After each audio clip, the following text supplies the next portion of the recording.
अब ऐसे कंडीशन में अस्थमा पेशेंट की डाइट तो बहुत ही इम्पॉर्टेंट होता है। अगर आप मेडिसिन के साथ साथ डाइट फॉलो नहीं करते हैं, और भी बहुत सारे ऑप्शन हैं एक अस्थमा पेशेंट के लिए, एक दमा पेशेंट के लिए अपने ब्रेकफास्ट में शामिल करने के लिए। क्योंकि अक्सर देखा गया है जब किसी भी पेशेंट को गैस बनती है, एसिडिटी बनती है, क्यों? क्योंकि उनका पेट क्लियर नहीं हो रहा है। नमस्कार, मैं डॉक्टर कंचन सिंह भारत होम्योपैथी में आप सभी का स्वागत करती हूँ और आशा करती हूँ कि आप सभी अच्छे और स्वस्थ होंगे। चलिए आज की वीडियो में हम बात करते हैं कि एक दमा का मरीज, अस्थमा का पेशेंट अपने ब्रेकफास्ट में क्या क्या चीज़ें वो शामिल कर सकते हैं। तो चलिए वीडियो को स्टार्ट करते हैं। जैसा कि आप सभी को पता है कि अस्थमा हमारे फेफड़े से रिलेटेड ही समस्या होती है। इसमें जो एयरवेज होता है, यानी कि जो हमारे फेफड़े में जो श्वास नली होती है, उनमें किन्हीं कारणों के वजह से इन्फ्लामेशन हो जाता है। इन्फ्लामेशन होने की वजह से उस पाइप में स्वेलिंग होती है, एयरवेज में स्वेलिंग होती है और म्यूकस का एक्सेस में प्रोडक्शन होना स्टार्ट हो जाता है। जब भी म्यूकस का प्रोडक्शन एक्सेस मात्रा में होगा, प्रॉब्लम्स बढ़ेगी। पेशेंट को खांसी आएगा, बलगम भी बनेगा और सांस लेने की तकलीफ भी बनी रहेगी। अब ऐसे कंडीशन में अस्थमा पेशेंट की डाइट तो बहुत ही इम्पॉर्टेंट होता है। अगर आप मेडिसिन के साथ साथ डाइट फॉलो नहीं करते हैं तो आपकी प्रॉब्लम बढ़ सकती है। तो चलिए आइए समझते हैं, जानते हैं कि एक दमा के मरीज को सुबह उठते ही अपने ब्रेकफास्ट में किन किन चीज़ों को शामिल करना चाहिए। फर्स्ट ऑफ ऑल, जैसे ही आप सुबह सो के उठते हैं तो आपको 1 गिलास गुनगुना पानी ज़रूर पीना चाहिए। गुनगुना पानी पीने से आपको 2 फ़ायदे मिल सकते हैं। पहला फ़ायदा ये होगा कि जो आपकी श्वास नली है वो रिलैक्स हो जाएगा। दूसरा फ़ायदा आपको ये मिलेगा कि जो म्यूकस है, जो श्वास नली पे जो चिकनाहट जमी हुई है, वो गर्म पानी यानी कि हल्का गुनगुना पानी पीने से वो थोड़ा सा पिघलेगा।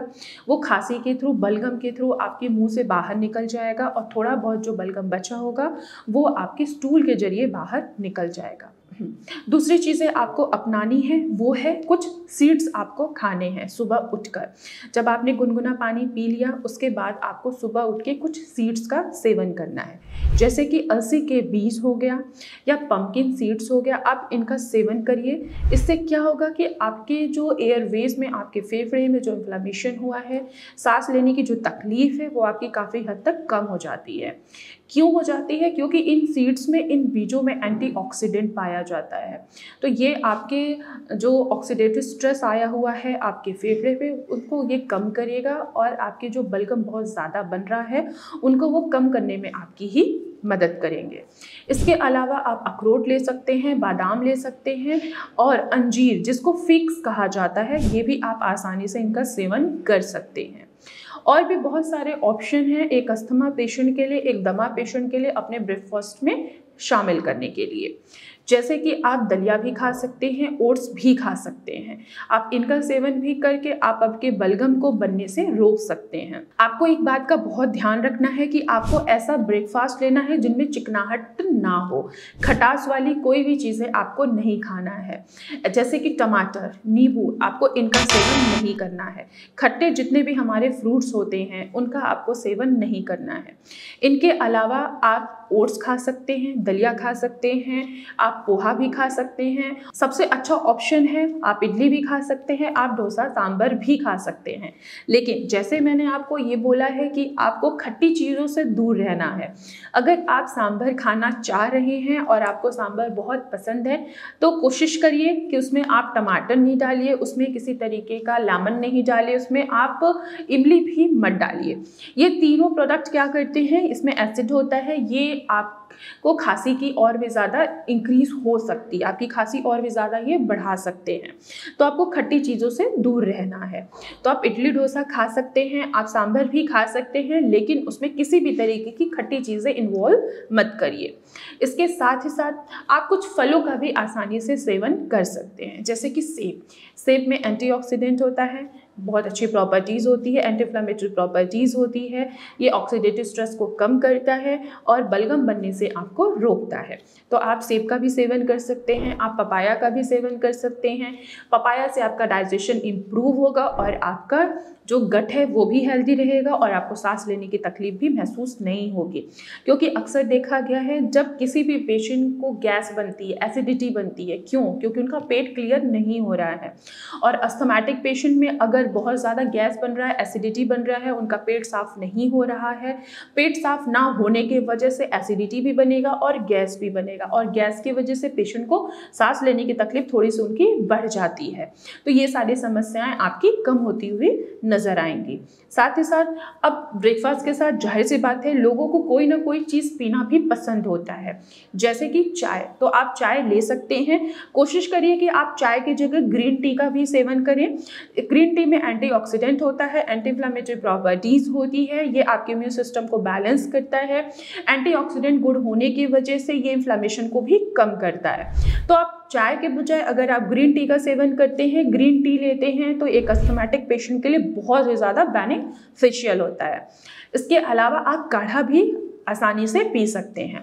काढ़ा बनाने के लिए आपको 1 गिलास पानी लेना है, उसमें छोटा सा अदरक कूट के डालना है, 2 काली मिर्च, 2 लौंग और 2 इलायची को भी ऐड कर देना है। इनको इतने अच्छे से बॉईल करिए जब तक ये 1 गिलास का पानी 1 कप में कन्वर्ट ना हो जाए। देन इसके बाद आप धीरे धीरे इसको सिप सिप करके भी आसानी से पी सकते हैं। बहुत सारे ऐसे पेशेंट हैं जो सुबह उठकर उनको दूध पीना बहुत ज़्यादा पसंद होता है, लेकिन अभी मैंने आपको बोला कि आपको चिकनाहट भरी चीज़ों का सेवन नहीं करना है। तो अगर आप दूध का सेवन करना चाहते हैं तो आप उसमें चुटकी सा हल्दी भी ऐड ऑन कर सकते हैं। हल्दी में एंटी इन्फ्लेमेटरी प्रॉपर्टीज़ होती है, एंटीबैक्टीरियल प्रॉपर्टीज़ होती है, एंटीऑक्सीडेंट होता है। आपको आपके फेफड़े में बलगम जमा नहीं होने देगा, आपकी श्वास नली को वो ब्लॉक नहीं करेगा, उसमें जो स्वेलिंग आई हुई है उसको कम करेगा। तो आप दूध ले सकते हैं, लेकिन हल्दी वाला दूध ज़रूर लीजिए। इससे आपकी प्रॉब्लम काफ़ी हद तक कम होती हुई आपको नज़र आएगी। जब आप ये सारी चीज़ें डाइट फॉलो करते हैं तो आपको कोई कमज़ोरी भी महसूस नहीं होगा, आपको सांस लेने में जो तकलीफ़ हो रही थी वो भी काफ़ी हद तक कम होता हुआ नज़र आएगा। इसके अलावा आप एक और फ्रूट को शामिल कर सकते हैं जिसको बोला जाता है आंवला। आप आंवले का भी आसानी से सेवन कर सकते हैं। ये आपके जमे बलगम को एग्रावेट नहीं होने देगा, आपके बलगम को बाहर निकालेगा, आपको जो सांस लेने की तकलीफ हो रही थी उसको ये कम करेगा। तो आप आंवला का भी आसानी से सेवन कर सकते हैं।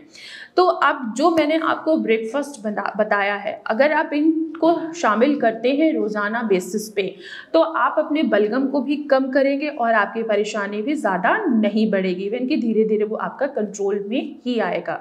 लेकिन यहीं पे अगर आप खट्टी चीज़ों का सेवन करते हैं, बहुत ज़्यादा चिकनाई वाले चीज़ों का सेवन करते हैं, जैसे दूध है, दही है, लस्सी है, केला है, आप इनका अगर सेवन करेंगे तो इससे आपकी प्रॉब्लम बढ़ सकती है।